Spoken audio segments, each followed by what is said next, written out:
honestly, they are incredibly annoying. And every time you go like that, you're like, I didn't because you kill push it. them. Yes. Lately, they seem to be everywhere.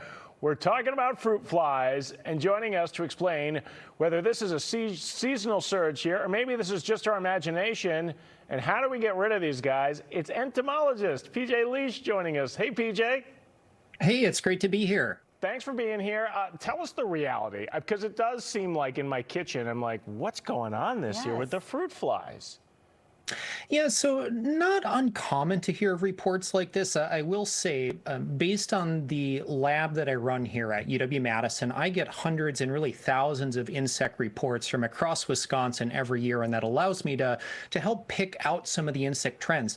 Based on reports thus far, it seems to be fairly typical in terms of fruit fly activity in many areas. However, it's not uncommon this time of the year for folks to bump into cases where you might have some increased and very noticeable activity inside your home, and there's a couple of potential reasons for that. All right, so how do we get rid of them?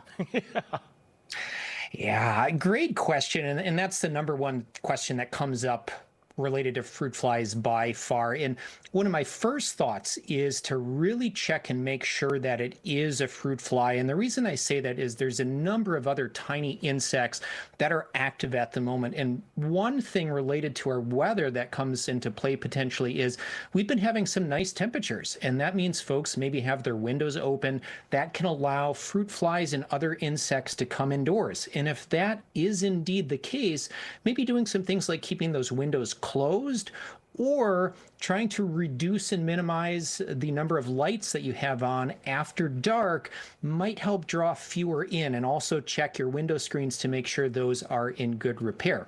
A couple other things to keep in mind.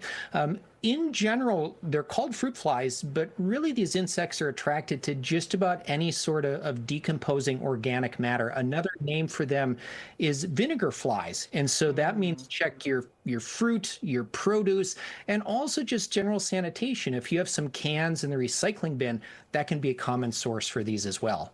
I've tried the trick of the apple cider vinegar, which is now making sense if they're vinegar flies, and you put some dish soap in.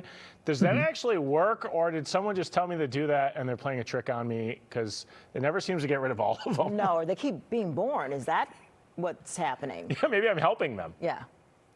Well, great question. If you do indeed have fruit flies, the apple cider vinegar or vinegar traps can be very helpful, but it's still really important to try and figure out where they are originating from. And what I'm getting at is if you had, say, some overripe fruit, or maybe you picked a bunch of tomatoes from your garden, and there's one bad one in the batch that is the source of these, the traps you put out will help catch some of the adults, but we haven't gotten to the root of the problem. And so if you don't deal with the source, you might be getting new adults appearing over time, which can seem like the problem is perpetuating itself. But there is definitely some values in those traps.